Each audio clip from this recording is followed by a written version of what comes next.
an example that they provided for someone who did this practice claim. So let's review what it is. People have different viewpoints about whether animals, including endangered animals, should live in the wild or in man-made environments.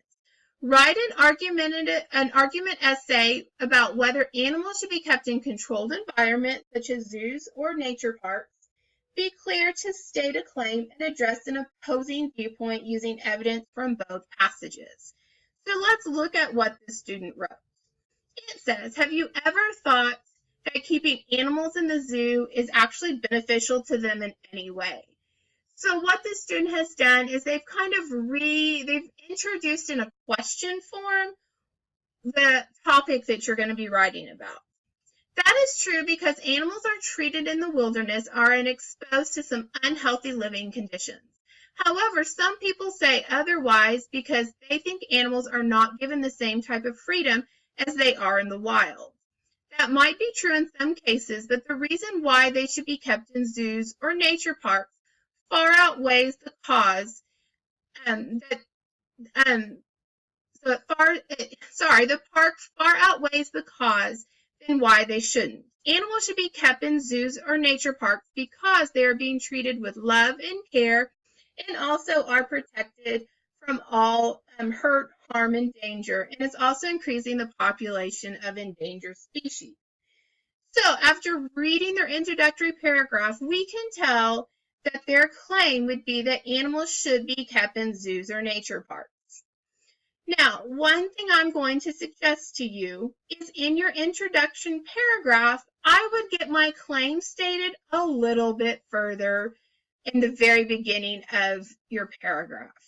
Now, she's written the question. I would actually recommend that this very first sentence states that animals should be in zoos or nature parks because they are treated with love and care. Or somehow at least get in the first two sentences your claim. You don't want to confuse the reader. So having it down here doesn't necessarily help the reader understand immediately what you're going to be talking about. They actually talk about their counterclaim first. I would recommend doing that in the opposite order. I would talk about my claim, and then I would introduce, however, some people say otherwise. Okay? This, however, is a good transition word that your reader's going to understand that you're kind of moving on to something that may be different from what you've originally talked about.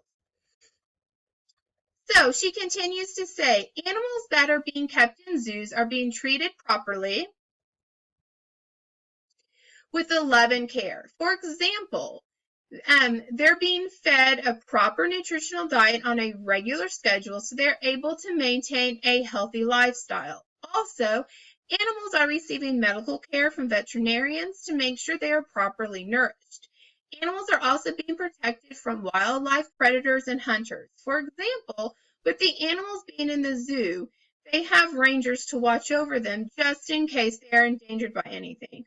All of these benefits allow the animals to live longer than they would in the wilderness. So let's look about what she's talked about.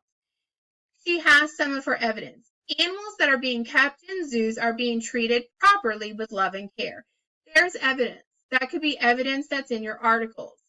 For example, okay, so now she's even supporting it. She's giving that warrant. How does this evidence support my claim? Well, here's an example of how that works. They're being fed a proper nutritional diet on a regular basis. Okay, so anytime it says the for example, so she is supporting her claims with evidence and giving you the warrant, how those two are connected. This transition phrase, for example, is a really easy way for your readers to understand what you're getting ready to tell them. So just like the however, I would recommend keeping this for example in the back of my mind and using that throughout my essay. With animals living in the zoo comes the benefit of animals being able to be protected from hurt, harm, and danger. Okay, so here's her other big kind of warrant in her claim. So what I want you to do is go back. We're going to go back and revisit her introductory paragraph, okay? And you're going to see that most of these big ideas of evidence are in her introduction. So let's look at that again. That is true because animals are treated in the wilderness are exposed to some unhealthy living conditions. Again, this is her counter argument. Now, however, some people say otherwise because they think animals are given same type of freedom as they are in the wild. So she's saying that the zoo can give them freedom. That might be true in some cases, but the reason why they should be kept in a zoo or nature park far outweighs the cause that they shouldn't. So, right here she states, animals should be kept in zoos or nature parks because they are treated with love and care and protected from harm and danger.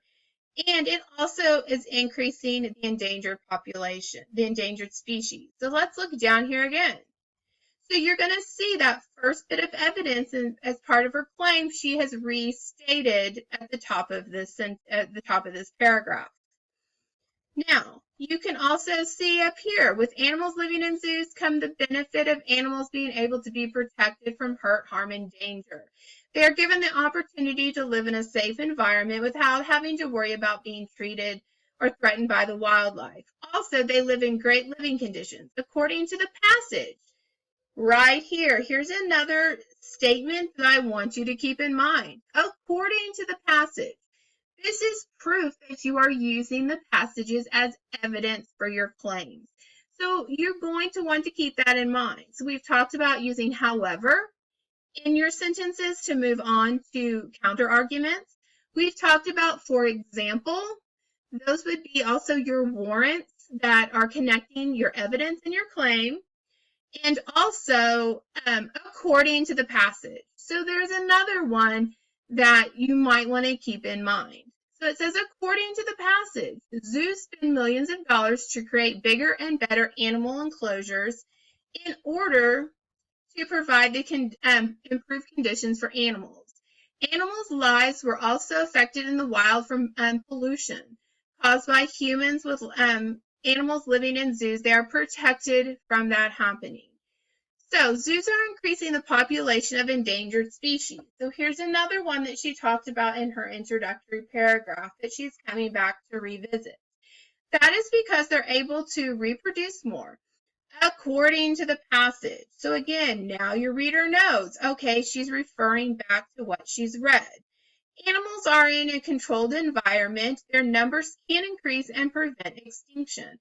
Animals that have been in near extinction have been saved due to being properly cared for in zoos. Although some might think the zoo is not a place to see animals, the zoos also have programs to protect endangered species from extinction. Okay, so she's giving you an introduction. She's stated exactly what her claim is. She has supported her claim for examples and also from evidence from the passages. So now we have, as you can see, although many people think animals should be kept in the wild for their own benefits, the reasons they shouldn't live in the zoo far outweighs why they should. So again, she's saying that she feels that someone's biggest counter argument is that they have their own benefits. She doesn't go into a whole lot of detail on this. So I would say that it's not completely clear what she used as her counter argument, but she does address it. If I were you, I would maybe be a little bit more specific on what the best counter argument would be so that you can make sure that you have a strong argument against someone's biggest reason for why animals should be in the wild. Zoos and nature parks are providing beneficial needs to animals that can't be provided in the wilderness. So we've looked at what's included in an argumentative essay. We've looked at what the state book recommends and what your questions will kind of be like, and an example. I will be emailing all of you the document here that is from the state. So you will have an opportunity to read that in a little bit more detail if you need to.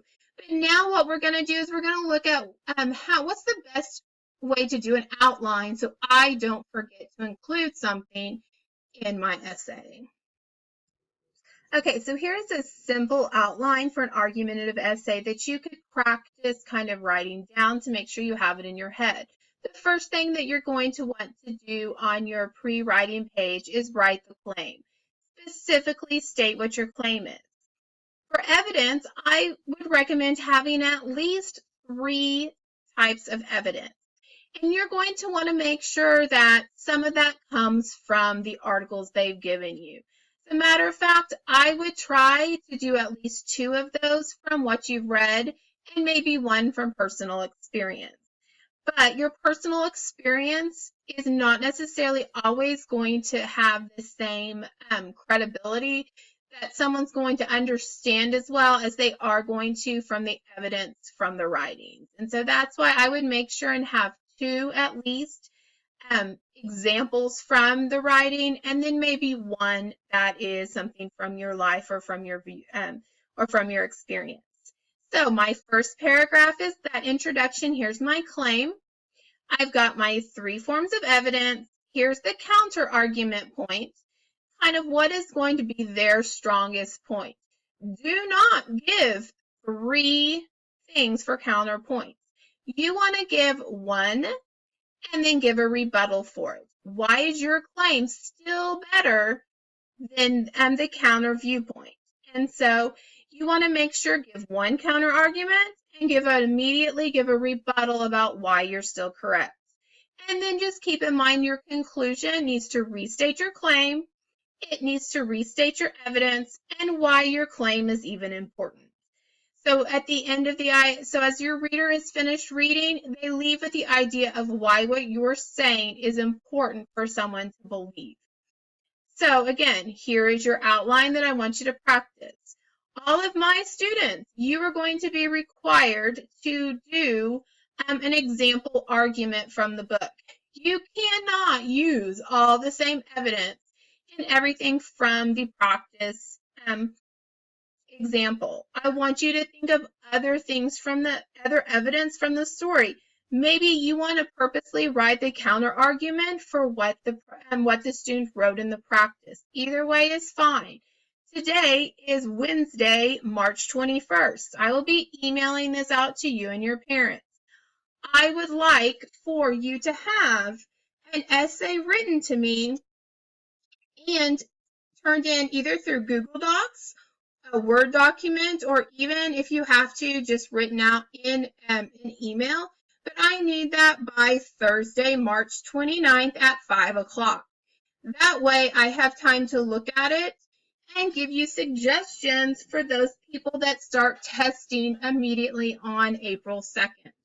So again, you're getting this on March 21st. The sooner you get it to me, the sooner I can help you if you've left something out of your arguments or if you need a little bit more clarification for something.